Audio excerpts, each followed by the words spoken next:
మనతో బీఆర్ఎస్ నేత రామ్మోహన్ గారు ఉన్నారు, ఆయనతో మాట్లాడదాం. రామ్మోహన్ గారు, good evening sir. Good evening, నమస్తే.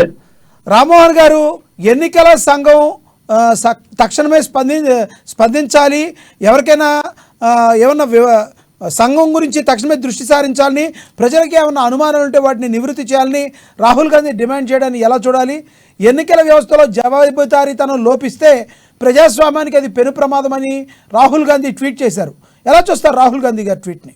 ఇప్పుడు రాహుల్ గాంధీ గారి నుంచి ఇంతకంటే ఎక్కువ మనం ఊహించలేమండి. ఎందుకంటే మరి డిఎన్ఏ రక్తమే విదేశీ, ఒక విదేశీ పోకడలు, విదేశీ పార్టీ ఆ యొక్క డిఎన్ఏ మారితే గానీ ఇది మారదు. కానీ ఖచ్చితంగా కాంగ్రెస్ పార్టీకి సంబంధించినటువంటి పెద్ద నాయకులు ఆయన ఈ రోజు అనుకుంటా ఉన్నాడు, ప్రజలందరూ చూస్తున్నారు దేశం మొత్తం. ఇది కేవలం ఈవీఎం రాజకీయ ఆరోపణ కాదు, పూర్తిగా దేశ సార్వభౌమత్వాన్ని కించపరచడమే. రాహుల్ గాంధీ గారు చదువుకున్నట్టయితే కాంగ్రెస్ పార్టీ విదేశీ, వాళ్ళ రక్తం విదేశీ, తల్లి విదేశీ, ఆయన విదేశీ. ఈ రోజు పర్సనల్ గా విషయం తీసుకుంటే భారతదేశంలో ఇంత కోట్ల మంది జనాభాలో ఉంటే కూడా 50% అబో మహిళలు ఉన్నారు. ఇక్కడ వాళ్ళకు అమ్మాయి దొరకలేదు, విదేశీ మహిళలు ఎమ్మడి తిరుగుతా ఉన్నారు ఆయన. అంటే ఆలోచన చేయండి మీరు, ఎందుకు వ్యక్తిగత విమర్శలు అంటే వారి పరిస్థితి దేశ సార్వభౌమత్వానికి కించపరచడం ఏది?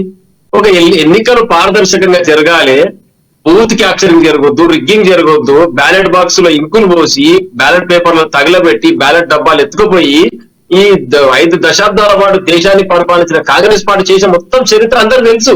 కాబట్టి ఇవన్నీ దీంట్లో మార్పు తీసుకురావాలి. ఎన్నికల విధానంలో ఇట్లా మోసపూరితం జరుగుతుంది, కుట్రలు జరుగుతున్నాయి, బూత్ క్యాప్చరింగ్ జరుగుతుంది. ఎప్పుడైతే మనం పేపర్ లో ఓట్ వేసినప్పుడు అందులో ఇంకు పోసేవాళ్ళు. ప్రపంచ సంపన్నుల్లో ఒకరైన ఎలాన్ మస్క్ చేసిన ట్వీట్ ను ఆధారంగా చేసుకుని రాహుల్ గాంధీ గారు ఈ రకంగా మాట్లాడతాన్ని ఎలా చూడాలి? మనకు భారతదేశానికి సంబంధించిన వ్యక్తి ఎవరో బయటి వ్యక్తి ట్వీట్ చేస్తే మన ఎన్నికల గురించి, మన యొక్క ఎన్నికల కమిషన్ గురించి వీరు దాన్ని సమర్థించాల్సింది పోయి వారికి కొంత వాడుతూ అవును కరెక్ట్ అని మాట్లాడే ఇంతవరకు సమంజసమైనది. రాహుల్ గాంధీ ఒక భారతీయ పౌరులుగా, ఒక బాధ్యత గల వ్యక్తిగా ఈరోజు ఉత్తరప్రదేశ్ లో అద్భుతమైన అయోధ్య నిర్మాణం జరిగింది. దేశ ప్రజలు మొత్తం కూడా అటు భారతీయ జనతా పార్టీ వైపు పోతారేమో అంటే అందరూ కూడా భయపడరు. విపక్షంగా మేము కూడా ఆలోచన చేస్తాం, మరి అన్ని వైపు ఒకటే వైపు వస్తున్నాయి. ఈ రోజు అక్కడ 40-30 సీట్లు భారతీయ జనతా పార్టీ కోల్పోయింది. సమాజ్వాదీ సంబంధించిన అఖిలేష్ యాదవ్ గారు ఏం చెప్పాలి మరి? ఇప్పుడు ఇక్కడ ఢిల్లీలో 2 పర్యాలు కమలం పార్టీని తుత్తునియం చేసి వాళ్ళు భూమి పట్టించిన వ్యక్తి కేజ్రీవాల్ గారు. మరి అక్కడ ఎట్లా గెలుస్తారంటే ఢిల్లీ హెడ్ క్వార్టర్ లో.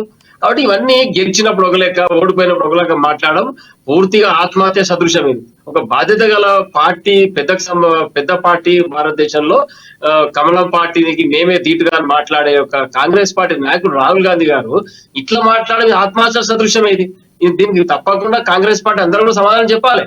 ఒక స్వతంత్ర ప్రతిపత్తి గల సంస్థ ఎన్నికల కమిషన్ వారి యొక్క పూర్తి స్థాయిలో ఎన్నికల సమయంలో అన్ని అధికారాలు వాళ్ళ చేతిలోకి తీసుకొని, అధికారులు ఎవరైతే అక్కడ ఉన్న అధికార పార్టీకి అనుకూలంగా వ్యవహరిస్తున్న అనుమానం వస్తే వాళ్ళు ఇమీడియట్ గా ట్రాన్స్ఫర్ చేసి అన్ని శాఖలు వాళ్ళు చేతిలోకి తీసుకొని వాళ్ళు సుపీరియర్ గా ఉంటూ ఎన్నికలను నడిపిస్తా ఉంటే పారదర్శకంగా ఇలా మాట్లాడడం ఎంతవరకు సమంజసం? ఇది భారతదేశంలో ఉన్నటువంటి మేధావులు కానీ, ఓటర్లు కానీ ఎవరికి కూడా ఈ అనుమానం, ఎవరైతే ఆరోపణ చేస్తే ఓటర్ చేయాలి. ఎందుకంటే ఓట్ వేసిన తర్వాత వివిప్యాట్ మిషన్ లో ఒక 15-20 సెకండ్ల పైగా మనం ఓటు వేసిన సింబల్ స్లిప్ మనకు ఐడెంటిఫికేషన్ కనిపిస్తుంది క్లియర్ గా.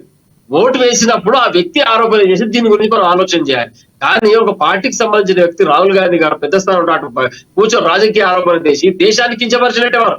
ఎవరో బయట దేశం వ్యక్తి ఆరోపణ చేస్తే భారతదేశంలో ప్రముఖమైన పార్టీకి సంబంధించిన వ్యక్తి ఈ రోజు ఎన్నికల సంఘాన్ని కించపరుస్తా ఉన్నాడు అంటే ఇక ఏం మాట్లాడినా నడుస్తుంది. ఈ వాక్ స్వతంత్రం ఉంది కాబట్టి ఏమైనా చెప్పొచ్చు అనేది ఇది పూర్తిగా శోచనీయం. దీన్ని మేమైతే తీవ్రంగా ఖండిస్తున్నాం. భారతీయ జనతా పార్టీ భారతీయ ఎన్నికల కమిషన్ మీద నమ్మకం ఉందంటారు మీరు ఎటువంటి పరిస్థితుల్లో? భారతీయ జనతా పార్టీ లేదా కాంగ్రెస్ బీఆర్ఎస్ పార్టీల గురించి మాట్లాడితే, ఎందుకంటే అధికారంలోకి ఎవరైనా రావచ్చు, అది ప్రజల తీర్పు. కానీ ఈ రోజు ఒక ఎన్నికల సంఘం అనేది మన చేతిలో లేదు, ఏ పార్టీ చేతిలో లేదు. స్వయం ప్రతిపత్తి గల సంస్థ అని ఒక జిల్లా ఎస్పీని ట్రాన్స్ఫర్ చేస్తున్నారంటే మరి ఎట్లా చేయగలుగుతారండి? ఆ కోర్టు సంబంధించిన వాళ్ళు ఆ రోజు అధికారాలు ఎప్పుడైతే వాళ్ళకి ఎన్నికల కమిషన్ కల్పించిందో దాన్ని పూర్తి స్థాయిలో వాళ్ళు వినియోగిస్తూ ఎక్కడ అనుమానం వచ్చినా అధికారులను ట్రాన్స్ఫర్ చేస్తారు నిర్దాక్షిణ్యంగా. మరి అటువంటి పారదర్శకంగా ఎన్నికలు నిర్వహించుకుంటున్నాం మనం. వివిప్యాట్ లో మన స్లిప్ కనిపిస్తా ఉంది, ఓటేషన్ సింబల్ వస్తా ఉంది.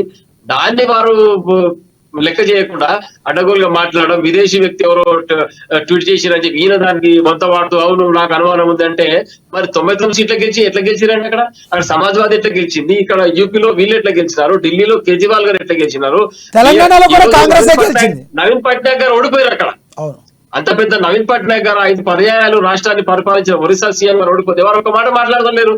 అంటే వారికున్న అవగాహన, వారి ఆలోచన ఉంది కాబట్టి వారి నమ్మకం ఉంది దేశ సార్వభౌమత్వం పైన, ఈ యొక్క ఎన్నికల సంఘం పైన కాబట్టి ఒక్క మాట కూడా వారు మాట్లాడలేదు. మరి అంత పెద్ద మనిషి 5 సార్లు ముఖ్యమంత్రి చేసిన వ్యక్తి, అనుభవజ్ఞుడు మాట్లాడకపోగా ఈయన ఇంతవరకు ఏమో వెలుగబెట్టిన వ్యక్తి ఇలా మాట్లాడితే ఎట్లండి ఇలా? ఇటువంటి వ్యాఖ్యలు దీన్ని పూర్తిగా వెనక్కి తీసుకోవాలి, క్షమాపణ చెప్పాలి భారతీయ పౌరులందరికీ కూడా. ఎందుకంటే దేశ సార్వభౌమత్వం గురించి కించమర్చే మాటలు ఇవన్నీ. నువ్వు రాజకీయం ఏదో కూడా రాజకీయ ఆరోపణ చేయొచ్చు, భారతీయ జనతా పార్టీ గురించి మాట్లాడొచ్చు, కమ్యూనిస్టుల గురించి మాట్లాడొచ్చు, బీఆర్ఎస్ గా మా గురించి మాట్లాడొచ్చు, ఏమైనా మాట్లాడొచ్చు. ఈ రోజు రేవంత్ రెడ్డి గారు తెలంగాణ రాష్ట్ర అధికారంలోకి వచ్చారు. ఎట్లా వచ్చిరండి మరి?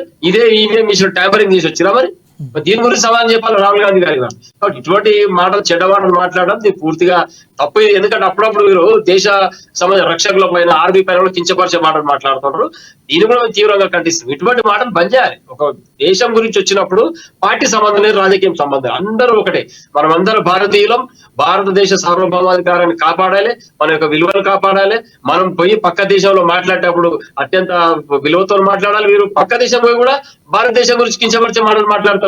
మన రాజకీయ అంశాలు వేరే దేశం పోయినప్పుడు మాట్లాడే అవసరం ఏముంది దీనికి? కాబట్టి ఇటువంటి వ్యాఖ్యలు దీన్ని పూర్తిగా ఖండిస్తున్నామండి. ఇది రాహుల్ గాంధీ గారితో 100% తప్పి.